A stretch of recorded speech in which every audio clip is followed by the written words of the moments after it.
Eh, bueno, buenas tardes a todos, todas y todes. Mi nombre es Natalia Valenzuela y yo soy parte de la Fundación para la Educación Biocéntrica y les queremos dar la más cálida bienvenida a este programa Sociología de la Esperanza que estamos organizando en conjunto con Fundación Positiva y con el auspicio del Colegio de Sociólogos de Chile. El día de hoy nos acompaña Miguel Ángel Rendón Escobar. Él es padre, profesor hace 24 años, sociólogo hace 29 y activista hace 8, logrando la promulgación de la Ley Luciano para frenar la violencia política en las campañas. Él expondrá sobre la sociología de la esperanza. Lo acompañará Irma Rivera Iribarren, quien es directora académica de la Fundación para la Educación Biocéntrica, y ella hará aportes a esta conversación desde aquel ámbito, la educación biocéntrica. Antes de empezar con la presentación, les queríamos comentar que como Fundación para la Educación Biocéntrica, hoy día comenzamos una campaña en conjunto a la Comisión de Género y Sexualidad de la carrera de Obstetricia y Puericultura de la Universidad de Santiago de Chile para apoyar a una olla comunal del bosque. Esta olla comunal se encuentra ubicada en Las Pataguas 11882. Y bueno, la olla común funciona aproximadamente desde el 14 de mayo, comenzaron entregando 70 almuerzos diarios y ahora están entregando 440 almuerzos. Así que eso, en nuestras páginas, y vamos a mandar aquí también el flyer de la campaña que estamos haciendo, de la recaudación de aportes monetarios para poder enviarles semanalmente aportes a las personas que están gestionando esta vía común. Así que Miguel Ángel, te cedo la palabra para que puedas comenzar con tu presentación. Ya, entonces ahí estaban pidiendo el link nuevamente. Bueno, mira, qué bien, les damos las buenas tardes a todas y todos, a todos y cada uno de ustedes que se conectan. Oye, veo personas que, queridos estudiantes, Manuel Gallego, no lo veía hace muchos, muchos años. Paula, hola, Juan Carlos, Leandro, Claudia Viela, María Inés, Biodanza, ahí la estamos viendo, Teura, hola, buenas tardes a todos. Ana Ortiz, si nos saludé. Irma, por supuesto.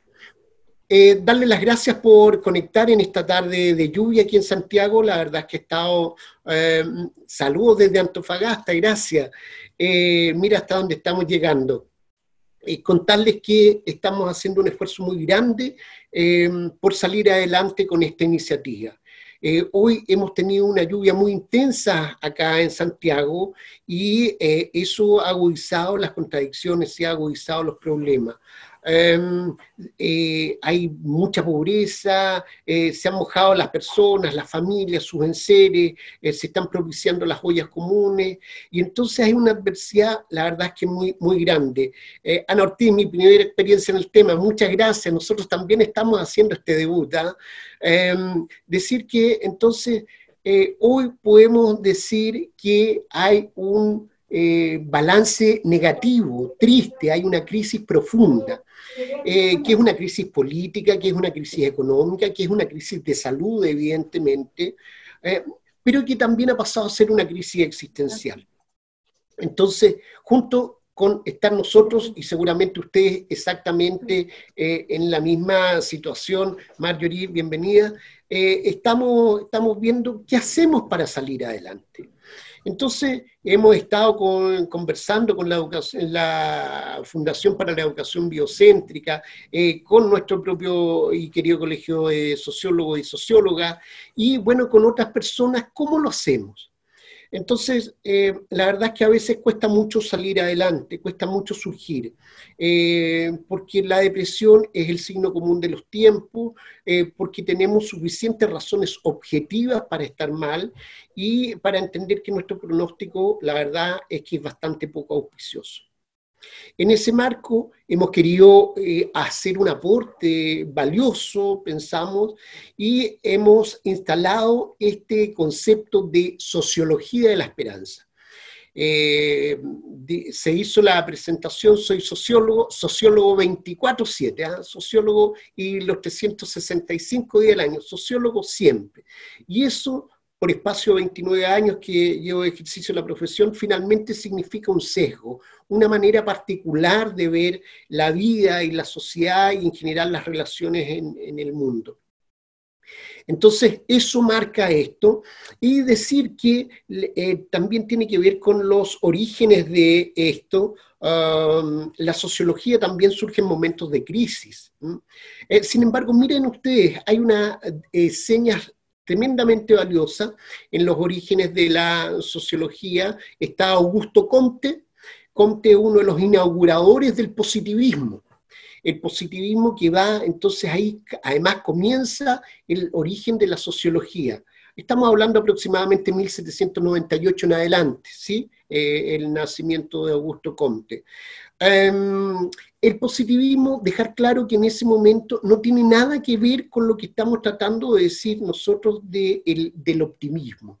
El positivismo tenía que ver con una manera de entender la realidad. A poco andar aparece después otra de las grandes referencias en la sociología, Emilio Durkheim.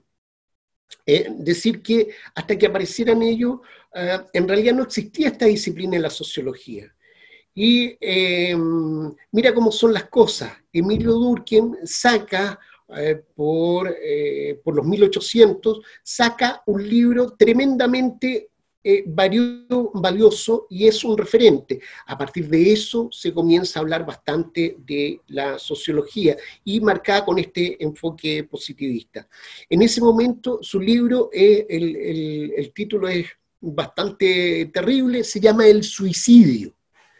Raro comenzar esta sociología de la esperanza hablando del suicidio, pero bueno, está en la génesis y en la partida de la sociología, el suicidio. El suicidio, evidentemente, vamos a coincidir que no tiene nada de optimista, nada de positivo. Es una salida crítica para quienes toman esa decisión. Llega a decir, por supuesto, que el suicidio no es un hecho individual. Miren ustedes una de las principales conclusiones. El suicidio no es un hecho individual, sino que es un hecho social, es decir, que hay causas sociales que ayudan a que las personas finalmente presionadas tomen esa decisión, que los fundantes son estas causas sociales. Pero volvamos a esto del positivismo. El positivismo y suicidio, la verdad es que es una rara mezcla. ¿Cómo operaba el positivismo? Decíamos que no existía la sociología como tal, como disciplina, como profesión, como oficio. Entonces es el desafío de ir instalando una disciplina nueva, abrir espacio y separarse de las otras. En ese marco, entonces, hasta ese momento que aparece Durkheim con su estudio, el suicidio era un hecho absolutamente individual, ¿no?, de la persona que cometía el acto. Decía, él descubre que aquí hay causas que son absolutamente sociales. Pero entonces, para tratar de despejar un poco y para hacer muestras de estas herramientas que va generando la sociología, dice, vamos a estudiar qué es el suicidio. Y lo que hace es ir al Servicio Médico Legal de París y empezar a investigar las causas de muerte. Entonces, si una persona murió atropellada, no le servía. Otra persona murió, le cayó un árbol, tampoco servía. Murió de alguna enfermedad, no le servía. Suicidio, esta persona sí le servía su ficha. Y fue juntando las fichas que tenía respecto del suicida.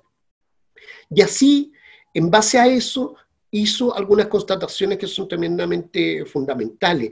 Y el positivismo tiene que ver aquí, en estos inicios de la sociología, con lo que se ve, con lo que es observable. Nosotros no podemos observar el espíritu es una entelequía, es un concepto, es una entidad interna, ¿no es cierto?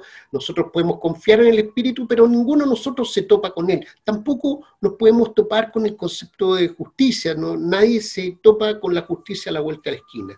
Entonces el positivismo tuvo que ver con la manera objetiva de cómo se podía ver literalmente, ver un hecho social. Y el suicidio, evidentemente, se veía. Entonces, quedamos con esta idea de que en este origen de la sociología, que es crisis, por supuesto, es un cambio de siglo, es la revolución industrial, son los epílogos de la revolución francesa que nos da origen a la sociedad política contemporánea, pero donde también fue progresivamente generándose grandes problemas sociales, pobreza, marginalidad, exclusión, en fin, nada que no es tan ajeno al día de hoy. Entonces, ese es un elemento común. Luego, entonces, la sociología está marcada por ese camino, por ese derrotero.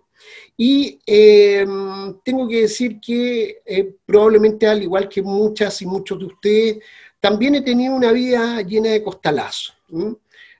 Ahí en la presentación gentil y escueta que hace Natalia, decía papá, sociólogo, profesor, activista. Y miren ustedes cómo llego a esto de la sociología de la esperanza.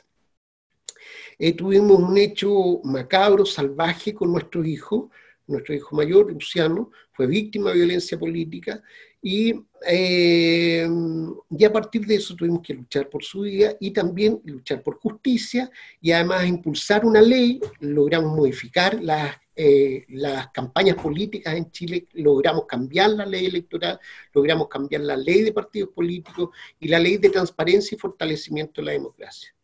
Por favor, no vayan a pensar que eso ha sido fácil en ningún caso. Antes del 27 de octubre del 2012, que es una fecha que nos marca, seguramente yo era igual que cualquiera de ustedes, como cualquier ciudadano a pie. Lo que no era antes de esa fecha era activista. ¿Qué es ser activista? Activista es una persona que lleva adelante acciones que además intentan ser de alto impacto porque es la única manera que con los pocos recursos, no solo económicos, sino pocos recursos tecnológicos, poca red social, a partir de esa acción se genere un efecto social, se genere un impacto social. Y bueno, entonces hemos hecho este camino, no estudiamos en ningún lado el activismo, en ningún lado hay cursos de activismo, seguramente hay algo de bibliografía, pero no hay mucho de qué agarrarse. Entonces uno empieza a ver qué es lo que hacen los activistas. Y si ustedes se fijan, por ejemplo, Greenpeace es una entidad que ha hecho gran trabajo de activismo. Y uno ve porque son acciones realmente efectistas. Pocas personas generan una planificación muy específica y logran generar un impacto en los medios de comunicación, se viralizan esos mensajes y la verdad es que todas las personas terminan, la sociedad termina hablando de esto y lo otro a partir de ese activismo. Entonces, activismo tiene que ver con acciones, con ir adelante. Esas acciones, en nuestro caso, siempre han sido ante la adversidad. Nuestras gestiones en el aparato del Estado, siempre o regularmente, 99 de 100, la respuesta era no, era rechazo, era dilatación, era postergación. Entonces, la verdad es que uno se va abrumando porque no tiene mucho de dónde salir. Sin embargo, como parte de esta magia, como parte de la lectura, que atrás hay libros que tratamos de leerlos y eso va haciendo algo. Creemos que los libros, la lectura, la literatura, la poesía, por cierto, el cuento, los relatos forman parte de la vida buena. Así que como vamos a tratar juntas y juntos de ir co-construyendo esta metodología para la vida buena, ¿qué cosas podemos decir? Una, hasta acá, que esto tiene que ver con las acciones que llevamos adelante, no con la inacción, no con la pasividad, con las acciones. Esas acciones implican salir con objetivos claros hacia adelante. Decir también que los libros y la literatura, cada vez que nosotros leemos, la verdad es que termina siendo un efecto tremendamente positivo y las lecturas se van acumulando. Bueno, entonces, por ahí nos fuimos armando un relato, como se dice, de decir, oye, tenemos que seguir adelante, tenemos que salir adelante y tenemos que seguir adelante. Entonces, uno empieza a descubrir que hay ciertos elementos, ¿sí?, de nuestro arsenal emocional, por ejemplo, la perseverancia. Y la perseverancia, mire, yo creo que eso es un valor central en la posibilidad de mejorar nuestra situación de adversidad. La perseverancia. Y hay bastantes, entonces empiezan a haber muchos insumos de los cuales echar mano. Hemos hablado de la sociología, y la sociología sigue marcando la crisis, pero también generando propuestas. Esto, para nosotros, tiene tremendo valor decir que, no solo como sociólogo, sino que además hemos puesto esto en Sociología de la Esperanza, saber que, y ahí lo contaba Natalia, tenemos el auspicio del Colegio de Sociólogos y Sociólogas. Entonces hay una apuesta grande institucional para decir que sí, la sociología no tan solo tenemos que ser capaces de elaborar diagnósticos que, corríjame, diagnósticos que siempre son deficitarios, siempre son críticos, siempre dan cuenta de la realidad catastrófica en la cual nos situamos. Entonces, esos son elementos que nos van marcando. Luego, en la psicología ha hecho su gran camino, y allá por el año 98, por 1998, aparece un psicólogo, Martin Seligman, y él es elegido ese año como presidente de la Asociación Americana de la Psicología. Y Martin Seligman lo que dice, ¿sabe qué? Yo quiero que durante mi mandato, durante mi gestión, vamos a impulsar la psicología positiva. 1998, estamos casi entrando en el siglo XXI. Y a partir de eso, entonces, por supuesto que hubo mucha gente que estuvo en contra, y le decía, oiga, mire, con la tremenda crisis es tremendamente difícil decir que podemos tener una mirada positiva. Y Martin Seligman y la psicología positiva, que va abriendo camino, busca generar ahí como la oportunidad para decir, mire, ¿sabe qué? No nos vamos a concentrar en los déficits, en aquello que nos hace falta, en aquello que no tenemos, en aquello que nos hace mal, o hacemos mal. Nos vamos a concentrar en aquellos recursos que son nuestros y que nos permiten seguir adelante, nos dan un aire, nos dan una alegría. Entonces, bueno, ahí se van descubriendo distintas cuestiones. Por otro lado, aparece, seguramente conocen ustedes y han escuchado, han leído a Daniel Goleman, ¿sí? Daniel Goleman y la inteligencia emocional. Y la inteligencia emocional es un gran recurso para decir que, mire, hasta Daniel Goleman, las inteligencias, las personas eran más o menos exitosas en la vida de manera muy directa a su CI, a su coeficiente intelectual. Gran hallazgo, se descubre que de repente personas genios son tremendamente infelices. Entonces, ojo, el coeficiente intelectual mide un parámetro, pero la vida es bastante más que eso. Y Daniel Goleman, al inicio de su libro, La inteligencia emocional, dice que le llamaba profundamente la atención el tomar el transporte colectivo, micro, ¿sí? Para dirigirse a su trabajo, cada día en el mismo lugar, y veía que tomaban el bus 115 y pasaban buses 115, y la gente que estaba en el paradero, bueno, en espera del bus 115, veía uno, llegaba al paradero y lo dejaba pasar. Esperaba otro bus 115 y lo dejaban pasar. Y toda la gente iba a su trabajo, a sus estudios. Bueno, y descubre Daniel Goleman que la gente esperaba a un chofer particular de la micro 115. Y ese chofer particular de la micro 115, del bus 115, era aquel que les daba los buenos días a cada persona que se subía a ese bus, le daba los buenos días, tenía una palabra, tenía una sonrisa, y la gente se gratificaba con eso. ¿Cuánto cuesta eso? La verdad es que, nada, Cristina, saludamos a todos quienes se incorporan. Entonces, se va demostrando que la inteligencia emocional, es decir, cómo somos capaces de manejar nuestras emociones, nuestras palabras, cuáles son las palabras que constituyen nuestro vocabulario, ¿sí?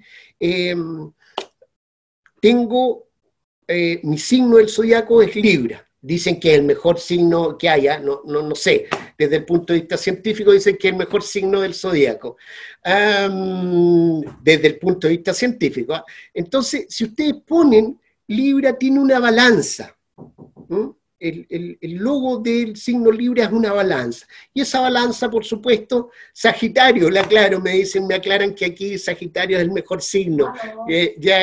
Ana, bien.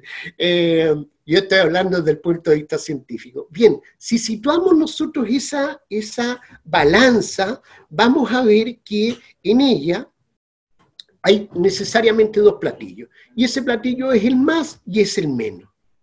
¿Hacia dónde está cargada nuestra vida?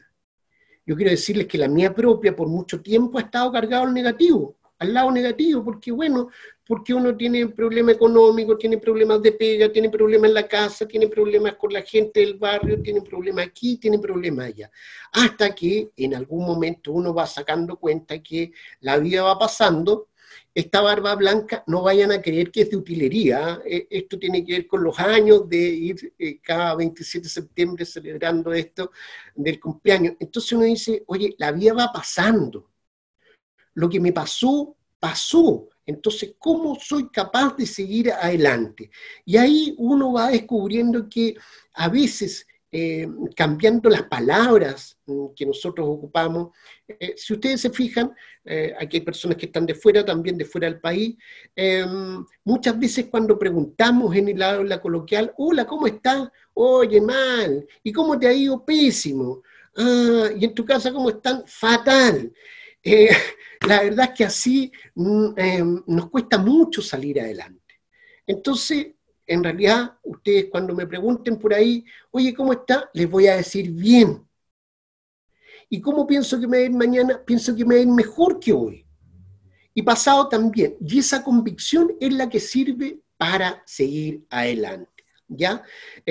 Por ahí también aparece otro psicólogo, Boris Cyrulnik, y que instala la I, sí, Irma nos señala que dice que pueden ir contando de qué ciudad son cada uno de ustedes. Eso sería interesante para saber, para que nos anoten por ahí de qué ciudad y qué lugar son. Boris Cyrulnik, otro baluarte dentro de la psicología, que tuvo una vida también tremenda, de Santiago, Juan Carlos Valenzuela. Santiago, hola Juan Carlos. Boris Cyrulnik tuvo una existencia tremendamente desgraciada, sin embargo salió adelante. Y entonces él logra ver a Ortiz de Antofagasta, saludamos a Antofagasta también. Entonces Boris Cyrulnik logra ver, Soledad, ahí van, soy alumna del profesor Irma, Cristina Fuentes, Cristina de Santiago, qué rico Cristina, gracias. Entonces Boris Cyrulnik logra ver que los niños pequeños que están en situaciones de guerra, que vivían en espacios traumáticos, en sociedades que habían sido convulsionadas respecto a la guerra, veía que los niños, muchos de ellos y muchas de ellas que habían quedado huérfanos, de repente los veía literalmente felices, de Providencia, Oscar Castro, muchas gracias. Veía a los niños y niñas felices, felices con una sonrisa, riendo y jugando. Entonces Boris Cyrulnik fue buscando cuáles eran los elementos. Y ahí él crea, Boris Cyrulnik es el gran autor que crea un concepto y es una teoría que es la resiliencia, que es la capacidad que tenemos todas las personas, algunas la desarrollan más, otras menos, es la capacidad para seguir adelante, asumiendo los costalazos, asumiendo los desafíos, ahí se puede seguir adelante. Varias de estas cuestiones, de estas teorías, de estos autores, los podemos ir conversando, esperamos que en esta sesión y en las venideras, ¿sí? Así que ojalá les guste esto para que se sumen el sábado siguiente. Decir también que entonces, a partir de esto comienza a desarrollarse una serie de otras acciones que son de carácter muy práctico. Mire, ustedes me irán contando si sí o si no. Nosotros vivimos aquí en una casa pequeña, en una ruca pequeña, que tiene un pequeñísimo espacio de patio. Oiga, en estos tiempos de pandemia me he ocupado de estar en el patio. Y usted sabe lo que se airea la cabeza cuando uno va recogiendo las hojas, cuando va teniendo las plantas. Para que vean que tenemos planta, aquí tenemos la planta, aquí tenemos la planta de nueva utilería, está todo aquí hecho. Entonces, mire, no sé qué les pasa a ustedes, Préndeme la espero que cámara, estén Nacho. haciendo acá, pero yo le hablo a las plantas, yo le hablo a las plantas. Ustedes dirán, este caballero está medio mal de la cabeza y puede que tengan razón, pero usted sabe que le hablo a las plantas. Ignacio, hola, buenas tardes, bienvenido, Ignacio Corral, le hablo a las plantas y uno queda como sea, uno queda muy contento, queda tranquilo, queda en un estado de relax realmente muy grande. Algunos de ustedes me van a decir, oiga, pero es que yo vivo en departamento, no me puedo dar ese lujo. Pero mire, puse aquí una maceta porque la verdad es que si usted cultiva una planta, va a ver cómo esto funciona. Mire, aquí tengo semillas. Hay en general las semillas, aquí tengo semillas, son muy buenas, así que invitados a comer semillas. Y para decir también que usted instala una semilla y va a ver germinar ese brote, mire, me puede cobrar la cuenta y va a descubrir que la vida le cambia. Y usted va a estar pendiente de su planta, va a querer verla, va a empezar a investigar cómo son las plantas, cuánto se riega, cómo es esto de la luz, la ponemos al pleno sol, la ponemos más bien a la sombra. Entonces, vamos viendo que efectivamente tenemos recursos. Efectivamente, cuando nosotros nos dedicamos, una de las presentaciones también, que elemento de presentación, debiera decir que así ha sido oficializado en los últimos censos, me he declarado mapuche en el censo, mapuche. Que eso es una cuestión tremendamente importante. Sí, hay una declaración política en eso, el pueblo mapuche en el Gualmapo ha estado especialmente atropellado, pero también son tremendamente perseverantes. Mapuche es, que es el pueblo, ¿sí? Es che mapu, mapu tierra, che gente, es la gente de la tierra. Y ahí hay un elemento de sabiduría ancestral que nos está dando pauta. Oiga, usted vincúlese a la tierra, no es que tenga que a partir de esto pensar que tiene que comprar usted una hacienda, una parcela, no, vincúlese a la tierra y eso le va a dar salud. En el caso del pueblo ambuche y en general todos los pueblos indígenas, ahí hay una gran sabiduría porque, claro, hacen su vida en torno a la tierra, pero también su medicina, la medicina ancestral de los pueblos indígenas en general, aquí en la Quebrada del Ají, es en base a hierbas, ¿sí? Son hierbas que significa que han ido estudiando, que uno tiene a mano y que la verdad es que generan tremendas fortalezas para seguir adelante. Bueno, entonces, de Porto Alegre, de Arthur para todos, Porto Alegre, Brasil, mire, estamos llegando lejos y nuestro desafío es llegar al mundo entero. Si son apenas 195 países, así que la verdad es que no nos cuesta tanto. Ya estamos en 2 y parece que hay alguien de Argentina, estamos en 3 países, nos quedan apenas 192 países para alcanzar esta meta. Mónica, Paula Muñoz, Claudia Viguela, Mayra, les saludamos a todas y todos, de Mónica para todos. Entonces, bueno, estamos diciendo que la vida es adversa, que nos ha ido mostrando adversidad sobrada. Pero que también hay personas que son capaces de ir buscando recursos donde a veces no los tienen, donde no los tenemos y que permiten seguir adelante,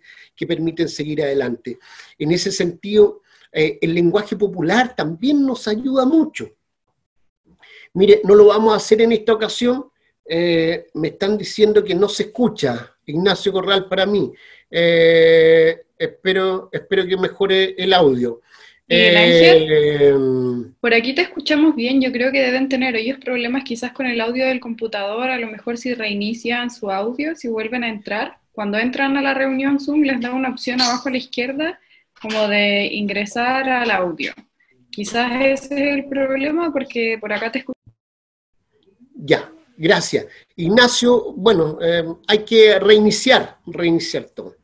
Bueno, estábamos diciendo que el lenguaje popular el lenguaje popular a veces el que justamente no está en los libros, ¿ah? El lenguaje popular nos da grandes pautas. No lo vamos a hacer ahora para dejar ahí la incógnita, pero yo canto muy bien, canto fantástico, canto fantástico. Entonces, no les voy a deleitar con una de mis canciones, pero no sé cómo es la vida de ustedes. Ahí están dando un dato. No sé cómo ustedes, pero el lenguaje popular nos dice: quien canta sus males espanta. Quien canta sus males espanta. Aquí en Chile, el Festival de Viña es un gran evento ahí, donde entonces todo el mundo gira en febrero en torno al Festival de Viña en Chile. No es que necesariamente usted tenga que pensar en que va a tener que llegar al Festival de Viña, ¿m? Pero si usted canta, si usted tararea, sus males espanta, y va a descubrir que después de una sesión de canto, su estado de ánimo va a ser tremendamente mejor, tremendamente mejor. Prueba de eso es que se crearon ya hace décadas unas salas, esto parte en Japón, el karaoke. Y el karaoke lo que busca es que las personas puedan cantar con mucha facilidad. Le da la banda musical, le da la letra, y eso sirve, eso sirve. Quien canta sus males espanta. Haga la prueba y va a ir descubriendo que esto funciona. Y ahí también decimos, oye, el canto, pero la música existe un conjunto de conocimiento que ha ido dando lugar a la musicoterapia.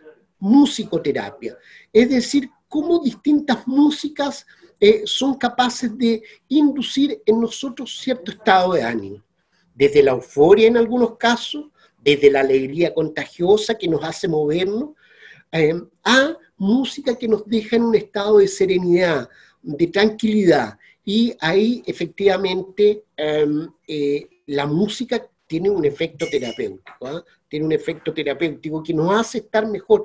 La sola actividad sonora de una música especial va a descubrir usted que es capaz de dejarle mejor, ¿eh? Es capaz de dejarle mejor.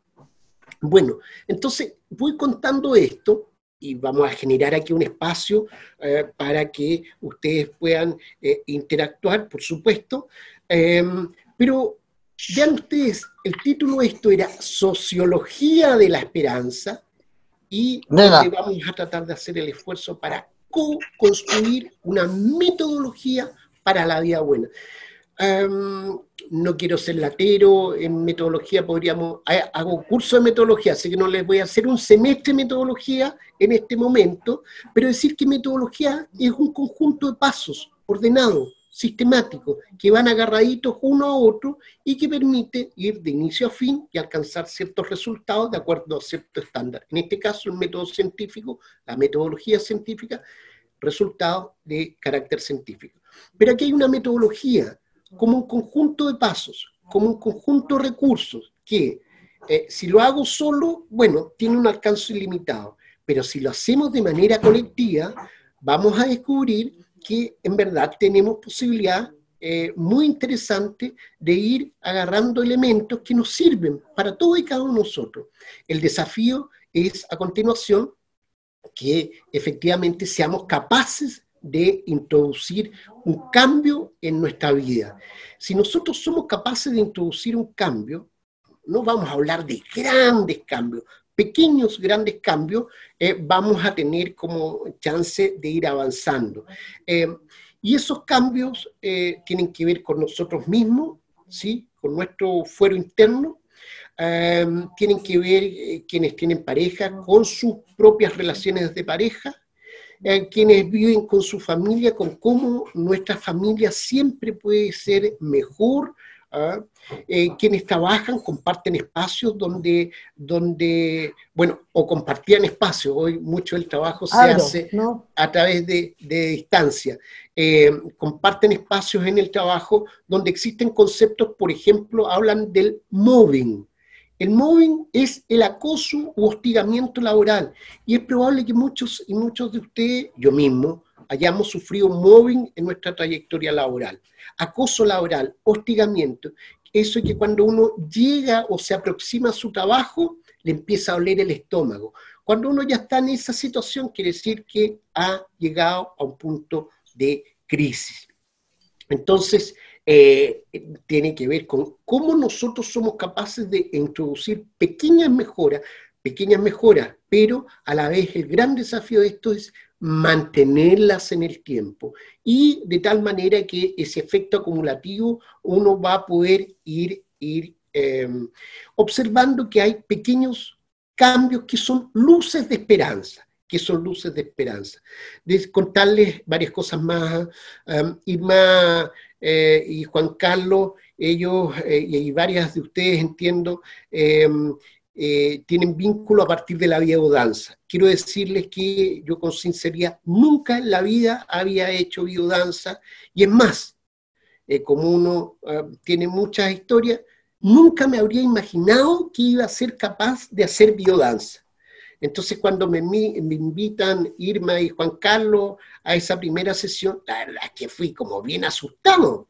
Uno no sabe de biodanza, cree que siempre lo hacen mal, tiene un montón de frenos, de reparo, que hace que uno diga, no, yo no soy para esto.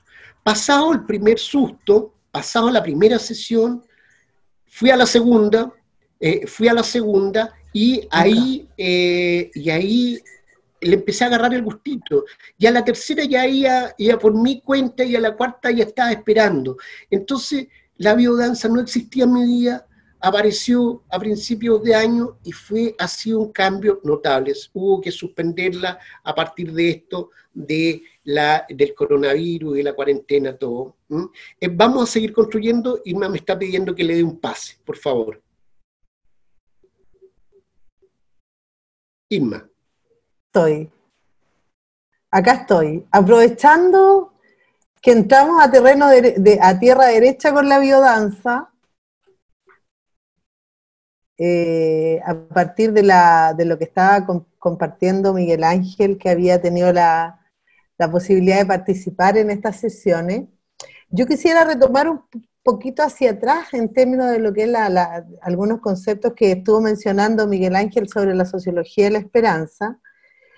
Y luego entraste, ¿cierto?, a Seligman y al tema de la psicología positiva, y ahí sí vamos más ¿cierto?, a una especificidad mayor en términos educativos, contarte que la biodanza es parte de un modelo que se llama educación biocéntrica, y que tiene como principio fundamental el principio biocéntrico, y el principio biocéntrico es absolutamente coherente con este enfoque de la psicología positiva. O sea, como docente, por ejemplo, y yo como una profesora de escuela, ¿cómo soy capaz de reinterpretar mi forma de acompañar y mediar a los niños, por ejemplo, destacando su fortaleza y no yendo a la crítica? Entonces, no yendo, ¿cierto?, a la sanción, al castigo. Vygotsky, por ejemplo, un psicólogo, ¿cierto?, precursor de la psicología del desarrollo, hoy día como un gran referente en la escuela, nos muestra, ¿cierto?, y él señala cuando accedemos a su lectura que él nunca consideraba la crítica en un proceso de vinculación con el niño y la niña. Entonces, cuando nosotros estamos desde un enfoque positivo, y yo soy del área de educación, pero esto de ponerse los lentes para mirar la realidad, yo me pongo unos lentes y hoy día decido que esos lentes me permitan focalizar algunos elementos que nos van a permitir ser resilientes, como lo señala, ¿cierto?, Boris Cyrulnik, en contextos de crisis. Porque aquí quienes son resilientes han pasado por situaciones complejas. Entonces, ¿qué puede hacer hoy día? ¿Cómo nosotros hoy día podemos aportar, enriquecer lo que hoy día está sucediendo y las consecuencias que pueda tener este periodo de crisis tan compleja, en que nosotros ya como chilenos veníamos viviendo hace un montón de rato, y desde octubre mucho más acentuado, con una revuelta muy importante, y posteriormente viene esto? ¿Cómo entonces decimos, a pesar de eso, tenemos que ejercitar el foco, el lente, para como sociólogos que somos naturalmente, ¿cierto? Porque nosotros somos científicos naturalmente, somos sociólogos, somos artistas naturalmente. ¿Por qué? Porque esas potencialidades tienen nuestra estructura biológica. O sea, el niño ya se pregunta y hace hipótesis cuando tiene 3 años. Entonces, este pensamiento científico no es que lo aprendamos desde fuera hacia adentro, también es parte de una estructura. Y también, por lo tanto, no solo Miguel Ángel es sociólogo, pero todos tenemos esta capacidad de mirar la realidad e incorporar un enfoque sociológico positivo en el sentido de cómo somos capaces de mirar e interpretar la realidad, encontrando y descubriendo quizás en las pequeñas rendijas de la realidad aquellos elementos que nos permiten nutrir nuestra esperanza, ¿sí? Porque es necesario nutrir la esperanza porque eso nos da horizonte. Lo decía Galeano, ¿no? Que es terrible no tener ideología, no tener esperanza, porque es no tener horizonte. Y efectivamente necesitamos ese horizonte, y hoy día podemos ver, por ejemplo, que en Santiago está lloviendo como no llovía hace muchos años, y vemos que algo pareciera que se está equilibrando la naturaleza, ¿cierto? Nuestra tierra, por todo el sufrimiento. Y la esperanza, por ejemplo, de que las tierras tienen una sabiduría, porque como las tierras, ¿cierto?, está viva, porque así como Miguel Ángel se reconoce como mapuche, yo me reconozco como diaguita, y consideramos, ¿cierto?, a nuestra tierra viva y absolutamente inteligente, y también es capaz de, pareciera, generar un proceso de autorregulación que como seres individuales aspiramos: corteza prefrontal, llegar a ser autorregulado, metacognitivo, claro, pero nosotros sabemos que como seres sociales también tenemos que desarrollar autorregulación, y hay un momento que decimos, ¿saben qué? Paremos aquí. ¿Por qué? Porque por ejemplo, lo que pasó en Chile, este modelo económico, social, político, no nos está llevando a la salud. Y ahí, como grupo social, autorregulamos. La tierra también, como mecanismo, autorregula, y ahora es capaz, ¿cierto?, parece, de hacer algunos, porque la tierra también son sus virus, son bacterias, sus árboles, sus seres, todo es la tierra. Y aquí se está autorregulando. Entonces, ¿cómo? La invitación es a como seres, como sociólogos naturales que somos, decidir qué lente nos ponemos. Y hoy día necesitamos perseverar, porque la perseverancia también es un elemento de la resiliencia, en insistir, en ponernos ese lente, sin dejar de ser comprometidos, sin dejar de ser, esto no significa ser individualista, no significa no estar consciente de las problemáticas sociales graves que existen, pero por lo mismo, porque nosotros no queremos más sufrimiento, porque apostamos como biodanzantes, y particularmente en este caso yo, al principio biocéntrico, que es apostar a la autorregulación. Yo digo, por acá este ojo no me está sirviendo, porque cada vez que me enojo, que peleo, ¿qué hago? Activo áreas cerebrales que tienen que ver, ¿cierto?, con el estrés, con el cortisol, que daña el sistema inmunológico, daña el sistema circulatorio, daña el sistema nervioso, y genera un daño sistémico. El estrés y el cortisol, que es la hormona que se secreta en contexto de estrés, provoca infartos, ¿cierto?, tanto cardíacos como infartos a nivel del sistema nervioso central. Está comprobado que posterior a situaciones de estrés crónico aparece cáncer, porque disminuye la acción del sistema inmunológico, el cortisol. Y nosotros lo que sabemos hoy día es que nosotros podemos transformar nuestra biología transformando, por ejemplo, nuestros pensamientos, porque los pensamientos generan una situación de estrés, ¿cierto? Me engancho con la desesperanza, con esto. Entonces, ¿cómo al ponernos un foco, unos lentes de una socióloga enfocada en una mirada esperanzadora, cambio esa biología y autorregulo porque necesitamos hoy día más que nunca cuidarnos. Entonces también la invitación hoy es a mirar la sociología, la biología, la fisiología, la neurociencia, el rol del arte, la necesidad de la música. ¿Por qué? Porque si nosotros somos seres biológicos, aunque nos hayan querido dejar disociados del cuerpo, nuestro cuerpo, nosotros nos estamos desintegrados en la mente del cuerpo.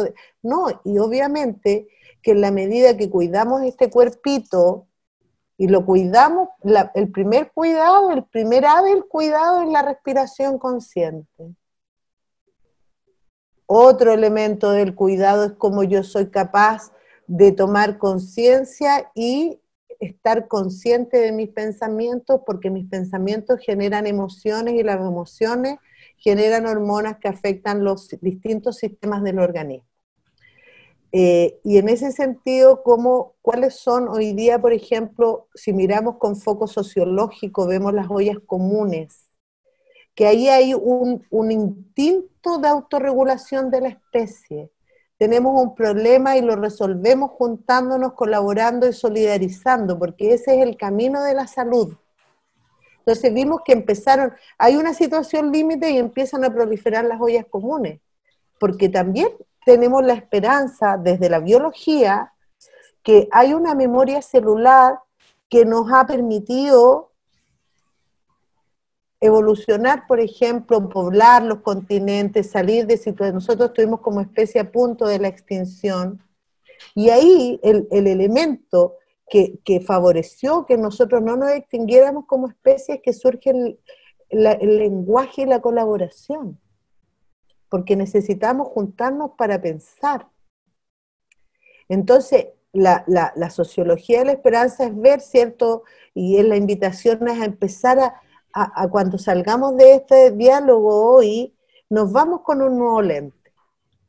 Y empezamos a seleccionar, y también, como decía Miguel Ángel, así como la música, ¿qué habías dicho de la música, Miguel Ángel? ¿Espanta los males? Sí, quien canta sus males espanta, nos dice el Y yo lenguaje le popular. agregaría ahora quien danza sus males espanta. Y es por eso que la biodanza ha sido un aporte tan grande en, por ejemplo, retirar a un importante número de personas psicofármacos para mejorar las penas. Porque ¿qué demostró Rolando Toro? Que con biodanza se retiraban los psicofármacos. Entonces, ¿por qué? Porque nosotros tenemos esa capacidad de activar ciertas sustancias químicas, hormonas y neurotransmisores que las producimos, y si no las producimos, como las necesitamos, las tenemos que ir a buscar alguna plantita, alguna pastillita. Entonces, hoy día es decir, este cuerpito tiene un montón de capacidades y yo aprendo y tomo conciencia de cómo lo cuido y cómo los pensamientos y la sociología es qué pensamientos estoy yo, 60.000 pensamientos al día en nuestra mente ocurren en 24 horas aproximadamente. Imagínense si pudiéramos llevar a esa balancita cuántos están desde el enfoque, desde la sociología, alegrarme, ¿cierto?, por esos pequeños milagros que también ocurren, ¿cierto?, o hechos, por ejemplo, la lluvia, la posibilidad misma de la existencia diaria. Así que, y eso es un entrenamiento, querámoslo o no, que mientras más pequeños los niños lo incorporan, va a ser parte ya de su memoria a largo plazo y de su memoria integral como ser. Entonces, ¿cómo esta mirada hoy día debemos, desde la primera infancia, por cuidar a nuestros niños para que sean resilientes, porque nosotros no vamos a poder intervenir en las crisis que hayan, pero sí podemos ayudar a que nuestros niños y nosotros mismos estemos más preparados para transitar por ellos sin morir en el intento? Miguel Ángel. Sí, oye, agradecer lo que señala Irma. Esto de la esperanza no es impositiva, es autogenerada y somos nosotros quienes tenemos que hacerlo. Instalarnos, crearnos la necesidad de tener esperanza. Yo creo que eso es una cuestión vital. Mira, ¿El taller ahora, Miguel Ángel? sí, justamente. Vamos al taller. Les iba a decir, participativo. porque sí. la idea es que todas y todos trabajemos o participemos. Decíamos que esto es la sociología de la esperanza y la metodología para la vida buena surge en un contexto de gran adversidad, ¿sí? Y cada uno de nosotros de seguro tiene en su biografía un registro donde espero que haya muchas situaciones de alegría, pero también donde uno puede reconocer un principal costalazo, fracaso, adversidad que ha tenido en su vida. Todas y todos hemos tenido al menos una situación pero de la peor catástrofe que nos ha afectado. Sin embargo, si eso es así, ustedes pueden mover o poner el dedito para saber si es así, porque a lo mejor nadie ha tenido una situación infeliz en su vida. ¿Han tenido situación infeliz? ¿Sí? Ya, perfecto. Yo también. Bien, entonces, sin embargo, estamos acá. Sin embargo, enhorabuena, les he visto sonrisas a varios y a varias de ustedes, y ese es un gran signo. Entonces, lo que vamos a hacer es un taller muy corto, preciso y al hueso, donde Natalia nos va a apoyar en esto, vamos a construir pequeños grupos, ustedes ni se compliquen, vamos a construir pequeños grupos para que en un tiempo máximo de 5 a 10 minutos, puedan hacer primero una reflexión individual, ¿sí? No es necesario que lo cuenten, no es necesario que cuenten cuál es su principal motivo de fracaso, de adversidad, de dolor que han tenido en la vida. Lo que sí es interesante que registren ahí qué cuestiones, cuáles han sido los factores que le han permitido salir adelante de esa misma situación. Entonces, es verificar en nuestra historia cuál ha sido ese gran dolor, esa gran adversidad, e inmediatamente registran ahí en un papelito lo que creen ustedes que le ha hecho salir adelante, lo van a compartir lo van a compartir al interior del grupo y pedimos que uno de ustedes pueda luego inmediatamente en este espacio de plenario hacer los planteamientos para descubrir. Lo que vamos a descubrir son factores críticos, son elementos objetivos que uno dice, si uno activa esto o atenúa esto otro, es probable que sirva para seguir adelante. El gran objetivo es la vida buena. Eso. Así que vamos a pasar ahora a un espacio de taller, reflexionan sobre su costalazo, dolor, adversidad, sacan cuáles son los elementos que les han servido, los socializan, los validan entre este pequeño grupo y alguien lo sintetiza y lo expone inmediatamente en el plenario. ¿Les parece? Hacen así, o el sí, o mueven la cabeza, ya, muy gentil. Así lo vamos haciendo interactivo. Ya pues, Natalia. Sí, ahora estoy armando los grupos y deberían aparecer en salitas pequeñas de trabajo. Y háganlo con entusiasmo, lo que vamos a ir descubriendo son elementos que sirven para todos y todas.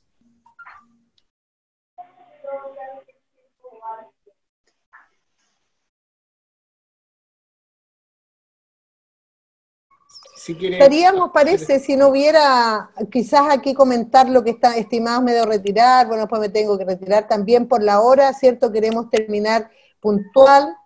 Y la idea es que un saludo de despedida. Sí. ¿Se puede? Diga Ronald, ¿qué? Un saludo de despedida para ustedes con mucha gratitud y para todos los que participaron. Qué lindo de las distintas regiones y todo, de afuera incluso de Chile. Qué lindo eso. Y como mi hermano Miguel Ángel Rendón algo le hace al Mapudungún, entonces yo quiero que después de este sonido de Trutruca él pueda a lo mejor ya despedir este encuentro, no sé, parece que están en esa, ¿no? Pero quiero hacer un sonido de Trutruca y una yayay con fuerza por nuestro pueblo mapuche y por todos aquellos que hoy día están en huelga de hambre, están ahí encarcelados haciendo la resistencia y el aguante con mucho sufrimiento. Y ojalá, ojalá la Michelle, disculpen que me salga, pero esto todo sirve, que la Michelle pueda, estando en Chile, pronunciarse al respecto. Informarse siquiera. Exacto. Sí. Sí.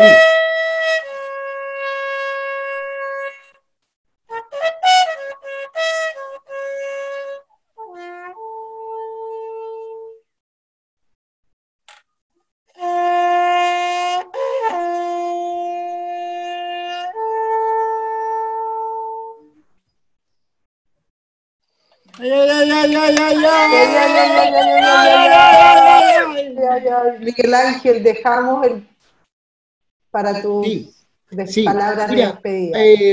Hemos tenido hoy un encuentro, siempre hay dificultades, claro está, forman parte de la vida, sin embargo, aquí hemos estado